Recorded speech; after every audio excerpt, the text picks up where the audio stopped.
आगे बढ़ते हैं, बात करते हैं केंद्रीय गृह मंत्री अमित शाह के जम्मू कश्मीर के दौरे को लेकर के। केंद्रीय गृह मंत्री अमित शाह 3 दिवसीय दौरे पर जम्मू कश्मीर के लिए रवाना हो चुके हैं। वहां उनका ये दौरा होने वाला है। सबसे पहले माता वैष्णो देवी के दर्शन करने जाएंगे और उसके बाद उनका ये कार्यक्रम आगे बढ़ेगा इसी तरीके से। सागर, तो बिल्कुल नवरात्रि में जम्मू की सियासत क्या करवट बदल सकती है, क्योंकि अमित शाह का मिशन है कश्मीर कितना ये सफल होगा, क्योंकि कुछ दिन पहले गुलाम नबी आजाद ने अपनी नई पार्टी का ऐलान किया है। ऐसे में घाटी में अगर चुनाव होने की संभावना है तो अमित शाह का ये दौरा कितना अहम होगा।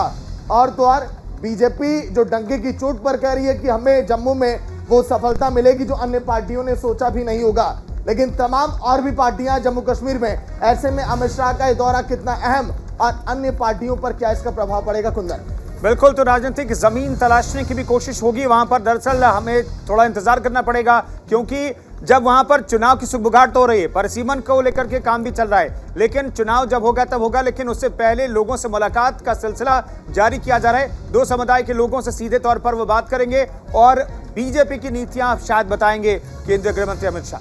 तो चलिए ग्राफिक्स भी आपको दिखाते हैं अमित शाह के दौरे को लेकर। आज से 3 दिनों का जम्मू कश्मीर का दौरा, जो कि काफी अहम, क्योंकि नवरात्रि में कहा जा रहा है कि सियासत नए करवटा बदलेगी जम्मू की। कुंदन, आज शाम 5 बजे जम्मू पहुंचेंगे अमित शाह। इस दौरे पर हमारी नजर बनी रहेगी। न्यूज इंडिया आपको एक अपडेट देता रहेगा। देखिए, गुर्जरों और बकरवालों से अमित शाह की मुलाकात होगी। कहा यह जा रहा है कि वहां पर वोट बैंक की तलाश में भी बीजेपी, ऐसे में जो विशेष समाज है उससे भी मुलाकात होगी। युवा राजपूत सभा के प्रतिनिधियों के साथ भी केंद्रीय गृह मंत्री की मुलाकात होगी। और जम्मू कश्मीर में जो प्रशासनिक काम हो रहे हैं, जो वहां पर व्यवस्था देखी जा रही है, चूंकि वो केंद्रीय गृह मंत्रालय के अंतर्गत ही आता है, उस लिहाज से भी देखें तो केंद्रीय गृह मंत्री का ये दौरा जम्मू कश्मीर का बेहद महत्वपूर्ण है। तो देखिए, आज से 3 दिनों का ये दौरा, उन इलाकों में भी पहुंचेंगे अमित शाह जहां पर हालात देखिए तनावपूर्ण बने हुए हैं। उन इलाकों में भी पहुंचेंगे, क्योंकि घाटी में देखा जा रहा है कि अभी भी आतंकी गतिविधियां लगातार देखी जा रही है। बेशक धारा 370 हट गई है, लेकिन कुंदन ये तीसरा दौरा है धारा 370 हटने के बाद अमित शाह का। इस लिहाज से भी माना जाए कि धारा 370 हटने के बाद घाटी में कितना माहौल बदला है, ये भी भापेगी केंद्र वहां पर जाके। देखिए, केंद्रीय गृह मंत्री की बड़ी जिम्मेदारी है, चूंकि अभी जम्मू कश्मीर में चूंकि एलजी वहां पर है और एलजी के मार्फत से केंद्रीय गृह मंत्रालय वहां पर तमाम व्यवस्थाएं देखता है। इस लिहाज से केंद्रीय गृह मंत्री का वहां पर जाना अपने आप में प्रशासनिक काम, वहां पर जो योजनाएं चल रही है, आगे की प्लानिंग क्या है, चुनाव किस तरीके से हो सकता है, किस इलाके में विकास हुआ या नहीं हुआ है, टेररिज्म के खिलाफ क्या हुआ है, वहां पर सुरक्षा बलों के क्या अभियान है, तमाम ऐसे मसले हैं जिन्हें केंद्रीय गृह मंत्री को देखना होता है। और इसलिए वो बार बार जम्मू कश्मीर जा रहे हैं। एक बार फिर से वो गए और ये 3 दिनों का दौरा है जो बेहद महत्वपूर्ण रहने वाला है। देखिए, कश्मीरी पंडितों का भी मामला हमेशा सुर्खियों में रहा। घाटी में लगातार वो प्रदर्शन करते रहे। उनकी आज भी मांग है कि वी वांट जस्टिस। उसके लिए तो इंतजार कई सालों से, 3 दशक हो गए लगभग, उसके लिए इंतजार तो करना पड़ेगा। उन्हें जस्टिस आखिरकार कब मिलेगा, उसके लिए थोड़ा इंतजार करना पड़ेगा।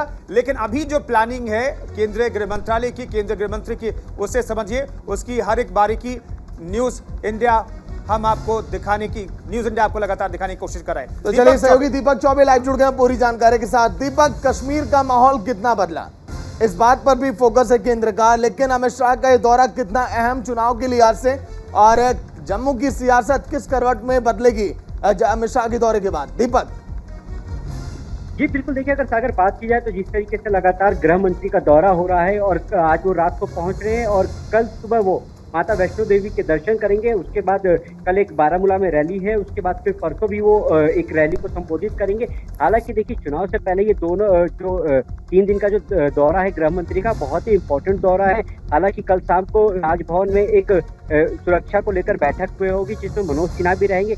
लगातार जिस तरीके से गृह मंत्री अब एक्शन में है और लगातार जिस तरीके से, देखिए इससे 2 दिन पहले भी जब आतंकवादी जो घटना हुई थी जिसमें एक बस में बम ब्लास्ट हुआ था, उसके बाद लगातार गृह मंत्री एक्शन मोड पे नजर आ रहे हैं और लगातार वो 5 अधिकारियों से संपर्क में थे। उसके बाद ये दौरा बहुत ही महत्वपूर्ण माना जा रहा है। और हालांकि क्योंकि देखिए अब चुनाव भी नजदीक है, लगातार चुनाव की तारीखों की चुनाव नजदीक है दीपक, और ऐसे में बिल्कुल दीपक, चुनाव नजदीक और ऐसे में बकरवालों गुर्जरों से ये मुलाकात भी होने वाली। चुनावों की दृष्टि से ये मुलाकात कितनी अहम?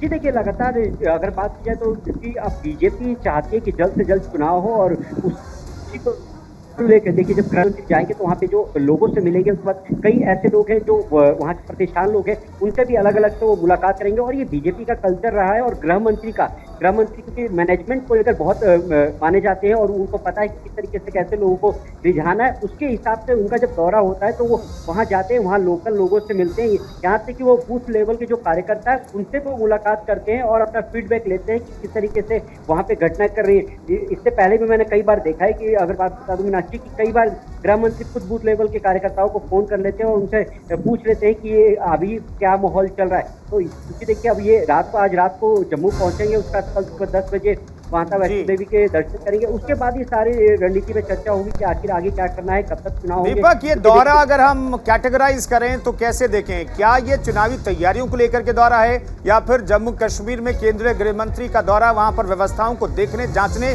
परखने के नजरिए से ये दौरा महत्वपूर्ण है? जी देखिए, अगर बात की जाए तो ये दौरा जाहिर सी बात है कि चुनाव को लेकर है, क्योंकि ये दौरा जो है वो पार्टी कर रही है और 2 रैली है गृह मंत्री की, तो पार्टी सब कुछ इसका देख रही है। क्योंकि अभी हमारी बात हुई थी तरुण चुग से जो वहाँ के प्रभारी हैं, उन्होंने कहा था कि पार्टी का है और देखिए 2 रैली है, एक कल है और एक परसों है, यानी 4 तारीख को और एक 5 तारीख को है। दोनों रैली को संबोधित करेंगे गृह मंत्री अमित शाह। और क्योंकि देखिए नवरात्रि भी चल रहे हैं, तो कल सुबह जब वो माता वैष्णो देवी के दर्शन करने के बाद वो जब बारामूला की रैली में संबोधित करेंगे, उसके बाद कई पार्टी के जो कार्यकर्ता है या प्रबुद्ध लोग हैं उनसे मुलाकात करेंगे कि आखिर जब अगर मान लीजिए कि इस साल या फिर शुरुआत में अगर बात की जाए तो चर्चा ये भी है कि 2023 में शुरुआत में चुनाव हो सकते हैं, तो इसको लेकर भी रणनीति तैयार की जा रही है। गृह मंत्री खुद मोर्चा संभाल के बैठे हैं कि अब जल्द से जल्द अगर चुनाव हो तो बीजेपी को कैसे वहाँ बहुमत मिले और किस तरीके से पार्टी और अलग अलग कामों में कर रही है। हालांकि देखिए अगर बात की जाए तो वहाँ पे गृह मंत्री कई योजनाओं का शिलान्यास भी करेंगे, इस तरीके से लगातार ठीक है दीपक, अपडेट के लिए दोबारा आपके पास लौटेंगे। नजरें बनाए रखिए, इस दौरे से जुड़ी हुई हर अपडेट अपने दर्शकों को हम दिखाएंगे।